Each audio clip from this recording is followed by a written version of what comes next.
En esta parte abordaré en qué consiste la epistemología a través nuevamente de Immanuel Kant, la filosofía política, una exposición a través de Carlos Marx y la filosofía vitalista, con su principal exponente Friedrich Nietzsche.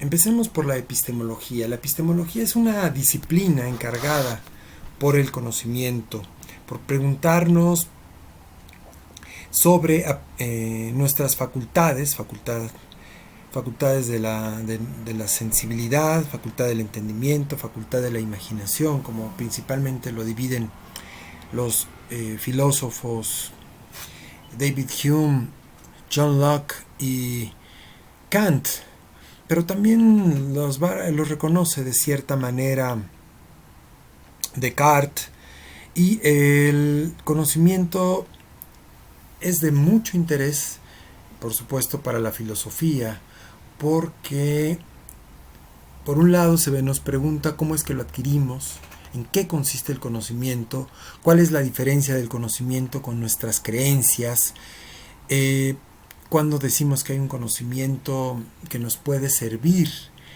para mejorar nuestra vida, qué clase de conocimiento es el que tiene la ciencia, cómo podemos clarificar o precisar este conocimiento. Entre otras cosas se ocupa la epistemología.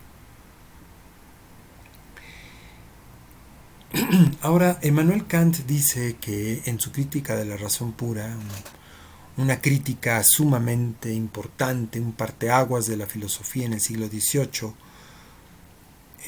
publicada en 1781 y después en 1787 con segunda edición, dice que desde el plano epistemológico, dice: todos los intereses de mi razón, tanto los especulativos como los prácticos, es decir, los especulativos sobre aquello que podemos plantearnos, teorías, hipótesis, como los prácticos, la moral, la ética, aquello que llevamos en nuestras experiencias, se resumen en las siguientes tres cuestiones. Y aquí muy importante que ustedes analicen, se pregunten, a partir de nuestras, que tenemos conciencia de nuestras facultades, del entendimiento, de la sensibilidad y de la imaginación, preguntarnos qué podemos saber. Es decir, cuáles son los límites, cuáles son nuestros alcances. ¿Qué puedo hacer al respecto una vez que ya conozco mis límites y mis alcances? Bueno, pues establecer un método de investigación, comprometerme con ello, no basarme solamente en los conocimientos inmediatos, superficiales, sino profundizar en ellos. ¿Qué puedo esperar? Bueno, pues una claridad sobre aquello que me interesa, sobre un problema, sobre un tema. Esperar también que mostrar mis capacidades cognitivas, poner en ejercicio y ampliar las facultades de mi conocimiento, del entendimiento, de la imaginación y por supuesto de ajustar o darle reglas a nuestra capacidad de la sensible, es decir, que se da a través de nuestros sentidos, ¿no? Como he señalado y muchos filósofos coinciden, la información que proviene de nuestros sentidos, vista como información sensorial, información de los sentidos, bueno, puede ser no ser tan certera como diría Descartes, ¿no? Imaginen ustedes que están esperando a una persona y a lo lejos ven aproximarse a alguien. Podrían así señalar con toda certeza que es la persona que esperan, o pueden engañarle a sus sentidos, ¿no? Es que esta persona tenía mucho parecido a la que yo deseaba encontrarme, o bien también el anhelo o nuestra esperanza de encontrarnos a una persona también puede engañarnos, ¿no? Hay infinidad de cosas. Hay que mediatizar el conocimiento. El conocimiento solamente se da a través de la mediatización, es decir, mediante el análisis y contraste de aquella información que proviene de nuestros sentidos con aquello que viene del plano de nuestro entendimiento, de la racionalización. Cambiaré un poco de tema, ahora veamos la filosofía política. La filosofía política en nuestro continente, como les mencionaba en la presentación, tiene mucho que ver con los problemas que suceden en nuestro continente, problemas de libertad, justicia, independencia, respeto, integridad, equidad, etcétera. Que bien, si bien ahora pueden hablarse de que estos valores son universales o estos problemas también son universales, en nuestro país tienen un matiz o un interés por ser abordados con elementos que den cuenta y resuelvan problemas ancestrales, ¿no? Por ello es que la filosofía política está relacionada con la ética, también con la economía, con la repartición de la riqueza, con la sociología, cómo las culturas, cómo las relaciones humanas se dan, y tienen mucha influencia con la política, con la ética, con la economía. Todas estas cuatro están relacionadas, pero por supuesto en esta vamos a darle mayor fuerza a la filosofía política. Yo solamente les mencionaré que Aristóteles dice, y coincido con él, que somos animales políticos. El ser humano es un animal político y no podemos renunciar a ello. Todo aquello que digamos, todo aquello que tengamos de perspectiva sobre el mundo, sobre nuestras relaciones con otros, nuestra relación con la sociedad, con el mundo, es una postura política. Si no, analícenlo. A menos que, por supuesto, a menos que se estén confundiendo y digan que cualquier opinión tiene una postura política. Habría que analizar si las opiniones tienen fundamentos para encontrar si tiene una postura política. Mucho más ahora en nuestro país, que hay tanta discrepancia con el gobierno actual. Muchos que se hacen llamar periodistas tienen posturas que habría que revisar si son posturas políticas o bien posturas de ciertos grupos de intereses económicos. Y si son grupos de intereses económicos, estas posturas habría que ver si tienen rasgos políticos. No olviden analizar también la filosofía política, les va a servir para ampliar su perspectiva y comprender su entorno, y también ustedes generen un punto, una reflexión consensuada, bien fundamentada, argumentada sobre lo que desearían que sucediera en nuestro país o bien en el mundo. ¿Por qué no? Bien, la filosofía política tiene por objeto las relaciones de los hombres entre sí, sus vínculos con el Estado y otras formas de poder. Esta definición la tomó de Angulo Parra en su libro Ética. Voy a abordar una frase que se encuentra en el Manifiesto del Partido Comunista, escrito por Carlos Marx y revisado por Friedrich Engels. Estos filósofos políticos, Marx principalmente, fue un filósofo y pensador judeo-alemán importante, que no solamente fue filósofo, sino estudió Derecho, estudió Economía, y él encontró en 1800, en los años del 19, cuando empezaba la revolución industrial, lo que ahora conocemos como capitalismo, bueno, ahora sistema de libre mercado, tiene ya otro nombre, pero sigue teniendo las bases.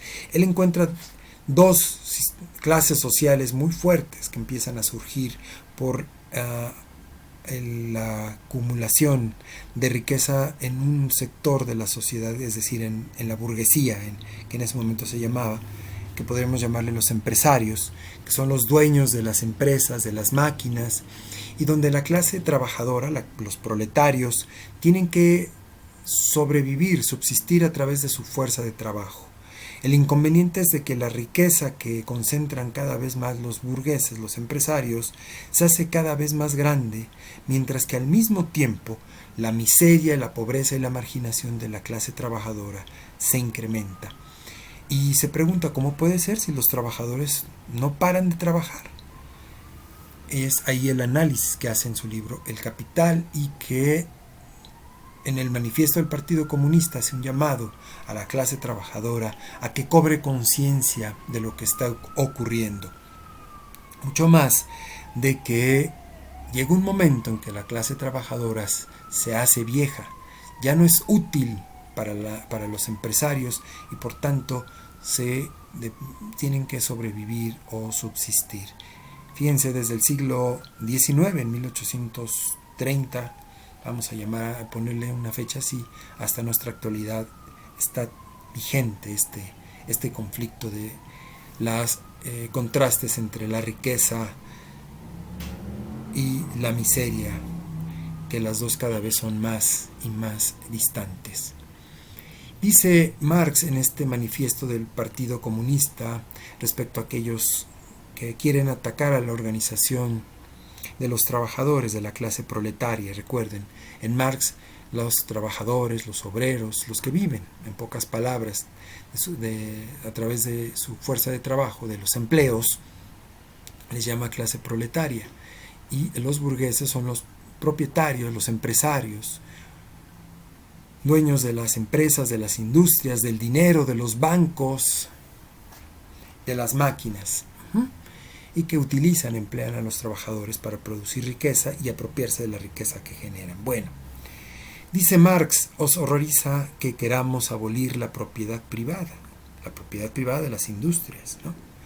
Pero en nuestra sociedad actual, la propiedad privada, esta propiedad privada de las industrias, de las máquinas, generadoras de riqueza, está abolida para las 9/10 partes de sus miembros, precisamente porque no existe para esas 9/10 partes. Nos reprocháis, pues, el querer abolir una forma de propiedad que no puede existir, sino a condición de que la inmensa mayoría de la sociedad sea privada de propiedad. En una palabra, nos acusáis de querer abolir vuestra propiedad. Les dice a los burgueses, efectivamente, eso es lo que queremos. En pocas palabras, Carlos Marx creía que a través de la abolición de la propiedad privada se terminaba la esclavitud de la clase trabajadora, la dependencia de un salario para subsistir, y se terminaban con los privilegios que una sola clase social tenía. Será cosa que ustedes lo analicen, lo revisen, lean en la filosofía política si les interesa este tema. Por último, Friedrich Nietzsche, un filósofo alemán, desarrolla la filosofía vitalista. Esta filosofía es en la que se pretenden recuperar los valores supremos de libertad, justicia, conocimiento dado en las culturas, mediante un proceso histórico de superar los errores cometidos. ¿Qué errores cometidos? El reprimirnos ciertos placeres porque creemos a través de la religión que son pecados. Friedrich Nietzsche dice, no hay pecados, eso sería un error. Lo que hay que buscar es que el hombre sea un autorregulador de sus propios placeres, combinar el placer con el conocimiento, con la razón. El hombre está en un proceso, dice Nietzsche, de constante cambio, su libertad es el impulsor. Él habla de algo que se llama el superhombre. El superhombre es el que ha analizado los errores cometidos, ha dejado atrás el nihilismo. El nihilismo es el que ya nada tiene sentido y se ha convertido en el que buscará construir nuevamente una sociedad humana en la que todos puedan gozar de los placeres y al mismo tiempo disfrutar de la razón para darle significado y sentido a sus placeres. Friedrich Nietzsche, en la Gaia Ciencia, hace un análisis de esta debilidad o estos errores cometidos en la historia que ha cometido la sociedad, la humanidad, mucho más en la Edad Media, donde se condenó, se reprimió los placeres, los placeres que da el cuerpo. Y entonces dice él, ahora hay que superarlos, hay que dejar atrás esos errores. En la siguiente sección abordaré la sección que menciona Friedrich Nietzsche en la Gaia Ciencia sobre cómo superar estos errores cometidos y conformar lo que él llama el superhombre.